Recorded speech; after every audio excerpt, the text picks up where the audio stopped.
रहीम नाज़रीन अस्सलाम वालेकुम, मैं हूं इमरान वसीम। नाज़रीन, इस प्रोग्राम में हम दो बड़ी अहम ख़बरें उनकी तफसीलात आप नाज़रीन की खिदमत में पेश करेंगे। और जो थंबनेल पे आप नाज़रीन ने पढ़ा कि पंजाब और खैबर पख्तूनख्वा की असम्बलियाँ बहाल होने की उम्मीदें दम तोड़ गईं, ये अलग से एक ख़बर है। और जो दूसरी ख़बर है कि सदर मुमलिकत आरिफ अलवी रुकावट बन गए, ये अलग से हमारी दूसरी ख़बर है। तो ये दो बड़ी अहम ख़बरें हैं जिनकी तफसीलात आपके साथ हम शेयर करेंगे। तो पहली ख़बर से नाज़रीन गुफ्तगू का आगाज़ करते हैं, क्योंकि कल जो हमने सैटरडे के रोज़ एक वीलॉग किया था और उसमें हमने आपको ये बताया था कि ऐसी petition supreme court of Pakistan में दायर की जा चुकी हैं जिसमें ये दरख्वास्त, ये इस्तदा सुप्रीम कोर्ट के चीफ जस्टिस से की गई है कि चूँकि जो निगरान हुकूमतें हैं वो 22 अप्रैल को अपनी जो मियाद है वो पूरी कर रही हैं, उसके बाद क्योंकि उनका रहना हुकूमतों के अंदर, निगरान हुकूमतों का या सूबों के मामला चलाना ये गैर आइनी, गैर कानूनी होगा। तो हमने आपको बताया था कि दोनों दरख्वास्तें आई हैं। एक राय इशफाक साहब हैं, इश्तियाक साहब हैं, वो लेके आए हैं। दूसरी दरख्वास्त जो है वो नासिर महमूद साहब लेके आए हैं। जो नासिर महमूद साहब की दरख्वास्त है वो रावलपिंडी से सुप्रीम कोर्ट ऑफ पाकिस्तान में दायर की गई है। और जो राय इश्तियाक अहमद साहब की दरख्वास्त है, इश्तियाक अहमद साहब की जो दरख्वास्त है वो लाहौर से दायर करवाई गई। और मैंने उसका पस मंज़र भी कि बज़ाहिर का लगता है कि किसने दायर करवाई है, कौन दायर करवाना चाहता है, कौन असम्बलियाँ बहाल कराना चाहता है, ये पस मंज़र भी मैंने उस वीलॉग में बता दिया था। लेकिन एक चीज़ जो आपके साथ हमने शेयर की थी कि उसमें यह था नाजरीन कि उन दरख्वास्तों को नंबर नहीं लगा था और उन दरख्वास्तों को फिर एतराज़ात लगा के वापस भी नहीं किया गया था। अब एक जो नाज़रीन उसमें दरख्वास्त है राय इशफाक अहमद साहब की, जो भाई हैं साबिक एडिशनल एडवोकेट जनरल पंजाब जो कि इमरान खान साहब के दौरे हुकूमत में हुआ करते थे, राय इश्तियाक अहमद खरल साहब के, उनकी दरख्वास्त के हवाले से नाज़रीन ये पता चला है कि उस दरख्वास्त पर एतराज़ात लगा दिए गए हैं और एतराज़ात लगाने के बाद उस दरख्वास्त को वापस कर दिया गया है। तो एक दरख्वास्त एतराज़ात लग के वापस कर दी गई है। तो उम्मीदें वैसे तो उस तरह से नहीं टूटी जैसा कि मैंने थंबनेल पे लिख दिया है, लेकिन टूटती हुई बज़ाहिर नज़र आती हैं कि दरख्वास्त आई है, उसको ऑब्जेक्शन लगा के वापस कर दिया गया। लेकिन यहाँ पे एक और आपके पास ऑप्शन मौजूद है। जो दरख्वास्त गुजार हैं वो ये कर सकते हैं कि उस एतराज़ात के ऊपर चैम्बर अपील सुप्रीम कोर्ट में दायर कर सकते हैं। तो ये एक ऑप्शन है जो अवेल कर सकते हैं। लेकिन एतराज़ात में कह दिया गया कि दरख्वास्त आर्टिकल 184(3) के ज़ुमरे में नहीं आती, इसमें बुनियादी हकूक़ का मामला नहीं है, इसमें मफाद आमा का मामला नहीं है, मुतलका फ़ोरम पे रिव्यू नहीं किया गया। लेकिन उस दरख्वास्त के अंदर नाजरीन ये जवाब ज़रूर बनाया गया है कि देखें, अगर निगरान हुकूमतें का तसलसल रहता है 22 अप्रैल के बाद भी, तो निगरान हुकूमत ने तो डेली बेसिस के ऊपर दोनों सूबों के मामलात को चलाना है। और निगरान हुकूमतें पंजाब के अवाम के लिए पॉलिसी नहीं बना सकती, उनके बुनियादी हकूक़ को उस तरीके से प्रोटेक्ट नहीं कर सकते जिस तरीके से एक अवाम की मुंतखब हुकूमत हो। वो पॉलिसियाँ भी बना सकती है, वो कानून साजी भी कर सकती है, अवाम के जिनके वोट लेके हुकूमतें आती हैं ज़्यादा बेहतर अंदाज में प्रोटेक्ट कर सकती है। तो वो एक जवाब उस दरख्वास्तों में पेश किया गया। तो देखते हैं कि क्या चैम्बर अपीलें दायर की जाती हैं, दायर नहीं की जाती। लेकिन दूसरी जो दरख्वास्त है कि अगर इलेक्शन करवाना है, पहले तो दूसरी दरख्वास्त में कहा कि असम्बलियाँ बहाल करवा दें, लेकिन दूसरे दरख्वास्त में दूसरी प्रेयर ये की गई है कि अगर असम्बलियाँ बहाल नहीं होती तो फिर इस सूरत में 21 अरब के फ़ंड जो है वो पाकिस्तान तहरीक इंसाफ से डिपॉजिट करवाए जाए और फिर पंजाब और KPK में इलेक्शन करवाया जाए। तो ये दरख्वास्त अभी इस पर किसी किस्म का अभी कोई एतराज़ नहीं लगा। अब इसमें एक और चीज़ भी थी जो कल हमने आपके साथ शेयर की थी कि हुकूमती ज़राए हमें ये तमाम पॉसिबिलिटीज़ बता रहे हैं कि इस तरीके से ऐसे करके वैसे करके इस बात के इम्कानात हैं कि दोनों असम्बलियाँ बहाल हो जाएँ। लेकिन वहाँ पर हमें हुकूमती उस अहम लीगल माइंड ने यह भी बताया था कि अगर पंजाब की हुकूमत बहाल होती है, वहाँ पे एक कॉन्स्टिट्यूशनल एक पॉइंट ज़रूर रेज़ होगा, खैबर पख्तूनख्वा में नहीं होगा। पंजाब में ये ज़रूर सवाल पैदा होगा कि चौधरी परवेज़ इलाही साहब जो हैं वो तो काफ़िल छोड़ चुके हैं, उनके पार्टी के जो MPs थे वो भी छोड़ चुके हैं। तो हमने जब उनसे पूछा कि ये लीगल लेकुना कैसे इसको जो है वो कैटर किया जाएगा, तो हमें उस हुकूमती लीगल माइंड ने यह बताया कि सबसे पहले तो अगर सुप्रीम कोर्ट ने फैसला दे दिया कि पंजाब और KPK की असम्बलियाँ बहाल कर दी जाएँ, तो फौरी तौर पे तो परवेज़ इलाही साहब और महमूद खान साहब जो हैं पंजाब के वज़ीर आला बन जाएंगे। फिर उन्होंने कहा, हमारे सवाल का जवाब दिया कि आगे चल के फिर ये होगा कि अगर चौधरी शुजात हुसैन जो हैं वो परवेज़ इलाही के ख़िलाफ़ डिफेक्टर का रेफरेंस इलेक्शन कमीशन को भेज देते हैं, तो उस पर इलेक्शन कमीशन में समाअत का आगाज़ हो जाएगा, हेयरिंग शुरू हो जाएगी और वो भी जो है वो टाइम टेकिंग होगी, इतनी जल्दी इलेक्शन कमीशन से फ़ैसला नहीं आएगा। और फिर हुकूमती ज़रा ने भी बताया कि अगर इलेक्शन कमीशन से फैसला आ गया, परवेज़ इलाही के ख़िलाफ़ आ गया, तो ज़ाहिर सी बात है कि परवेज़ इलाही साहब जो हैं, और उन्होंने ये भी कहा कि फैसला तो परवेज़ इलाही के खिलाफ ही बनता है। उन्होंने कहा कि फिर परवेज़ इलाही साहब जो है वो दरख्वास्त लेकर सुप्रीम कोर्ट आ जाएंगे, इलेक्शन कमीशन के फैसले के खिलाफ अपील दायर कर देंगे, और अपील के ऊपर वो फिर जो फैसला है इलेक्शन कमीशन का सस्पेंड हो जाएगा, और सस्पेंड होने के बाद फिर सवाल अदालत के सामने ये होगा कि आर्टिकल 63A तो ये कहता है कि अगर कोई मेंबर, पार्टी का कोई मेंबर या रुकन जो है, जो रुकन पार्लिमान है, वो अगर दूसरी सियासी जमात को ज्वाइन कर लेता है तो वो डिस्क्वालीफाई कर जाएगा। लेकिन यहाँ पर तो फिर सवाल ये होगा कि पूरी की पूरी पार्लियामेंट्री पार्टी जो है वो अगर दूसरी सियासी जमात में चली जाती है तो वो तब क्या सूरत हाल होगी। तो उसका फिर अदालत को जो है उस कॉन्स्टिट्यूशनल, उस लीगल सवाल को जो है वो एड्रेस करके उसकी इंटरप्रटेशन करना होगी। तो एक तो मामला ये आपके साथ हमने शेयर करना था। अब सदर साहब किस मामले पे रुकावट बने हैं, और उस रुकावट के बाद हुकूमत क्या सोच रही है कि सदर साहब का बंदोबस्त कैसे करना है।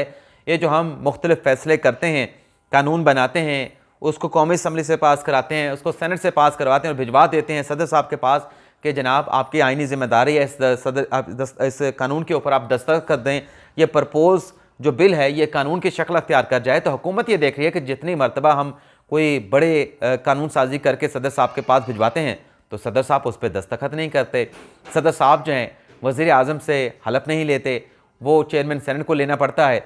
तो बताया गया कि अभी जो कौमी असम्बली से एक बिल हुकूमत ने पास करवाया था, नैब तरमीमी बिल 2023, वो बिल सदर साहब को भेजा गया। सदर साहब ने उस बिल पर भी एतराज़ लगा के उस बिल को दोबारा से रिव्यू करने के लिए हुकूमत को वापस भिजवा दिया है। और उसमें जवाज़ नाज़िर सदर साहब ने यह पेश किया है कि चूँकि नैब की जो तरमीम पहले की गई थी वो सुप्रीम कोर्ट ऑफ पाकिस्तान में ज़ेर समाअत हैं, पेंडिंग है, तो इसका जिक्र जो है वो इस कानून साजी में जो एडवाइस है वज़ीर आज़म की उसमें उसका जिक्र नहीं किया गया। अब सदर साहब से मुतल्लिक़ हुकूमत के जो ऑब्जर्वेशंस हैं, जो तहफ़्फ़ुज़ात हैं अपनी जगह पे, लेकिन यहाँ पे अगर हम सवाल उठाएं कि पार्लियामेंट का कानून साजी करने का एक सोल अख्तियार है, पार्लियामेंट का डोमेन है, पार्लियामेंट बनाई इसलिए गई है कि अवाम के लिए या कानून साजी करे, तो पार्लियामेंट का अख्तियार है। यहाँ पे सदर साहब जो है वो एतराज़ात लगा देते हैं, कानूनों पे दस्तखत नहीं करते, बिलों पे दस्तखत नहीं करते। लेकिन अगर खान साहब के दौर का तकाबली जायज़ा मौजूदा दौर के साथ लिया जाए, खान साहब के दौर में तो सदारती ऑर्डिनेंस जारी होते थे। सदर साहब तो किसी ऑर्डिनेंस को रिजेक्ट भी नहीं करते कि मैं दस्तखत नहीं करता, आप कौमी असम्बली से करवा लें। मौजूदा जो हुक्मरान है इन्होंने तो हमने नहीं देखा कि कोई सदारती ऑर्डिनेंस की कोई फैक्ट्री खोल रखी हो और सदर साहब से सदारती ऑर्डिनेंस जारी करवा रहे हों। लेकिन यहाँ पे सदर साहब जो हैं पार्लियामेंट के बनाए हुए कानूनों को वापस कर रहे हैं, और सदारती ऑर्डिनेंस खान साहब अपना सदर साहब जो थे, अलवी साहब तो थे, वो धड़ाधड़ जो है वो जारी किए जा रहे थे। तो ये जो सदर साहब का कंडक्ट है इसको अब हुकूमत ने नाज़रीन बड़ी संजीदगी के साथ लेना शुरू कर दिया है। और आप नाज़रीन जानते हैं कि हमारे जो सदर आरिफ अलवी साहब हैं उनकी जो मुद्दत मयाद है नाज़रीन बतौर सदर पाकिस्तान, वो 8 सितंबर या 9 सितंबर को ख़त्म हो रही है।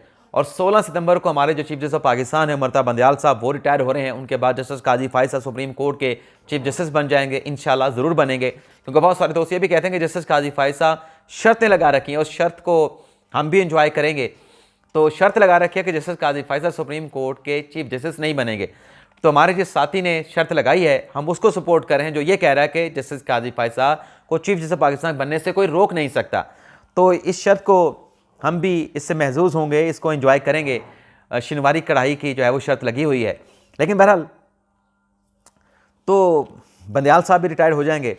तो हुकूमत ये सोच रही है कि जो आइन का आर्टिकल 41 है जो कि सदर मुमलिकत के इंतखाब से मुतल्लिक है, उसकी रोशनी में सदर साहब की मुद्दत मयाद जो है वो पूरी होने से पहले पहले इलेक्शन जो है वो नए सदर का करवा दिया जाए। और ये इलेक्शन जो करवाया जाएगा ये आइन का आर्टिकल 41 के तहत कराया जाएगा। अब आइन का आर्टिकल 41 क्या कहता है मैं आप नाज़रीन को पढ़ के बताता हूँ और फिर आपको इसकी तशरीह भी कर देंगे। इसमें नाज़रीन लिखा गया है, आर्टिकल 41 का मैं 2 पढ़ रहा हूँ, 1 भी पढ़ लेते हैं। There shall be a president of Pakistan who shall be the head of the state and shall represent the unity of the Islamic republic of Pakistan. Translation भी कर देता हूँ। A person shall not be qualify, इसको छोड़ देते नाज़रीन, वैसे मैं आपको कहूँगा असल बात पे आते हैं इलेक्शन कैसे होगा। इसमें नाज़रीन लिखा गया है the president shall be elected in accordance with the provision of the second schedule by the member of N electoral college consisting of, यानी सदर का जो इलेक्शन होगा उसका जो इलेक्टोरल कॉलेज होगा वो कंसिस्ट होगा, मुश्तमिल होगा members of both the houses, यानी कौमी असम्बली और सेनेट के मेंबरान पे मुश्तमिल होगा। इसमें इंटरप्रिटेशन अभी कर देते हैं, अभी आपको बता देते हैं। इस यहाँ पर ये नहीं लिखा गया आइन के आर्टिकल 41 के सब क्लॉज 3 में कि तमाम कौमी असम्बली के मेंबर्स या तमाम सेनेट के मेंबर, सिर्फ ये लिखा गया है कि जो इलेक्टोरल कॉलेज होगा उसमें दोनों जो ऐवान हैं, मेंबर ऑफ बोथ हाउसेस, कौमी असम्बली और सेनेट के मेंबरान जो है वो उसमें पार्टिसिपेट करेंगे। यानी अगर कोई गैर हाजिर है, अगर कोई इस्तीफ़ा दे गया है, अगर कोई डिस्क्वालीफाई हो गया है तो कोई बात नहीं, मेंबर्स ऑफ बोथ हाउसेस। दूसरा इसमें लिखा गया है the member of the provincial assemblies, यानी प्रोविंशियल असम्बली के जो मेंबरान हैं वो इसमें पार्टिसिपेट कर पाएंगे, सदर के इलेक्शन में अपना सदर जो है वो मुंतखब कर पाएंगे जिसको वो सदर बनवाना चाहते होंगे। अगला नाज़रीन सुने जो 41 का सब क्लास 4 है, इसमें नाज़रीन लिखा गया है election of the office of the president shall be held not earlier than 60 days, यानी पूरा पढ़ देता हूँ, पहले पूरा पढ़ लें, and not later than 30 days before the expiry of the term of the president in office provided, इसमें प्रोवाइडेड बाद में पढ़ लेते हैं। यानी सदर का जो इलेक्शन है, सदर साहब की अगर मुद्दत मियाद ख़त्म हो रही है तो उनकी मियाद ख़त्म होने से 60 दिन पहले नहीं करवा सकते, 60 दिन के बाद आप करवा सकते हैं, और नॉट लेस देन 29 डेज़, यानी आप सदर साहब की मुद्दत मियाद ख़त्म होने से 1 महीना पहले सदारत का इलेक्शन करवा सकते हैं, लेकिन 2 महीने पहले नहीं करवा सकते। यानी सदर साहब सितंबर को, अगर 8 सितंबर को रिटायर हो रहे हैं तो 8 अगस्त से पीछे और 8 जुलाई से आगे सदर साहब के नए सदर का इलेक्शन जो है मौजूदा हुक्मरान करवा सकते हैं। अब आप नाज़रीन के सामने हैं कि कौमी असम्बली क्यों नहीं तहलील करवाना चाहते, मौजूदा हुक्मरान जो है, हुकूमती इत्तेहादी जमात जो है वो क्यों नहीं चाहती कि जो कौमी असम्बली है उसे वक्त से पहले डिज़ोल्व कर दिया जाए। तो हुकूमत इस बारे पर संजीदगी से गौर कर रही है। बात क्या कह रहा हूँ, संजीदगी से गौर कर रही है। इन चीज़ों पर सोचा जा रहा है कि क्यों ना सदर का इलेक्शन भी करवा दिया जाए। अब आप नाज़रीन के जहनों में ये सवाल आ रहा होगा कि जो मैंने अभी थोड़ी देर पहले बताया कि जो इलेक्टोरल कॉलेज है उसमें तो कौमी असम्बली, सेनेट और तमाम असम्बलियों का जिक्र किया गया है, तो पंजाब असम्बली तो है नहीं, केपी असम्बली तो है नहीं, तो इलेक्शन कैसे होगा? तो वो भी नाज़रीन आपको बता देते हैं, कि जैसे ऊपर लिखा गया है कि members of the both houses, उसमें जहाँ मेंबर लिखा गया है तो उसके मेंबर उसमें वोट डालेंगे कौमी असम्बली के और सूबाई असम्बलियों के, और नीचे लिखा गया है कि सूबाई असम्बलियों के मेंबर उसमें वोट डालेंगे। लेकिन कहीं जो है वो तमाम असम्बलियों का जिक्र तो हुआ, member of the provincial assembly, यहाँ पर भी ऑल प्रोविंशियल असम्बलीज नहीं लिखा गया, members of the provincial assemblies. तो प्रोविंशियल असम्बलीज तो हो जाएंगी ना जब सिंध और बलोचिस्तान से होगा। अब यहाँ पे लोग कहते हैं भी नहीं जी पंजाब तो बड़ा सूबा है और KPK भी बड़ा हम सूबा है, तो उनके लोगों को कैसे महरूम किया जा सकता है? तो आइन क्या कह रहा है, आइन पढ़ लें। आइन नाज़रीन ये कहता है if the election can not be held with in the period of aforesaid, यानी ऊपर जो पीरियड कहा गया उसमें नहीं हो सकता, बिकॉज उसकी वजह यह है the national assembly is dissolve, क्योंकि नेशनल असम्बली डिज़ोल्व हो चुकी है। It shall be held within 30 days of the general election to the assembly, यानी सिर्फ सदर का इलेक्शन अगर रोका जा सकता है तो उस सूरत में रोका जा सकता है अगर कौमी असम्बली तहलील की गई हो। इस आइन के अंदर कहीं जिक्र नहीं किया गया कि अगर कोई सूबाई असम्बली तहलील हो तो सदर का इलेक्शन नहीं रोका जा सकता। तो ये आइन की इबारत आर्टिकल 41 की सदारत के इलेक्शन के हवाले से बड़ी क्लियर है। तो हुकूमत इन्हीं चीज़ों को मद्देनज़र रखकर जो है वो सोच रही है कि क्यों ना सदर साहब का इलेक्शन करा के पहले वो अपने ओहदे से जाएँ, अपना सदर बनवाएँ, और फिर उसके बाद चीफ जस्टिस ऑफ पाकिस्तान काजी फैसल साहब आ जाएंगे। और इस दौरान जो है अगर PTI हमारे साथ मुज़ाकरात की टेबल पे आ जाती है तो साफ शफाफ इंतखाबात बनाने के लिए, यकीनी बनाने के लिए इस्लाहात भी कर ली जाएंगी। तो फिर इस तरीके से इलेक्शन जो है वो नए लोगों के आने के बाद, नए चीफ जस्टिस के आने के बाद, नए सदर पाकिस्तान के आने के बाद जो है वो करवाए जा सकेंगे। लेकिन ये हुकूमत की एक सोच है, हुकूमत इस पर गौर कर रही है, होगा क्या ये खुदा जानता है, क्योंकि पाकिस्तान में आज के किए फैसले कल तब्दील हो जाते हैं। अब देखें ना, खान साहब पहले कुछ कहा करते थे काजी फैसल के खिलाफ रेफरेंस दायर करके कि मनी ट्रेल दें जी, मनी ट्रेल दें जी, उनके वज़रा कहते थे। अब खान साहब कहते हैं कि हमसे गलती हो गई। फिर खान साहब कहते थे कि हमारी हुकूमत जो है वो रजीम चेंज के ज़रिए हटाई गई।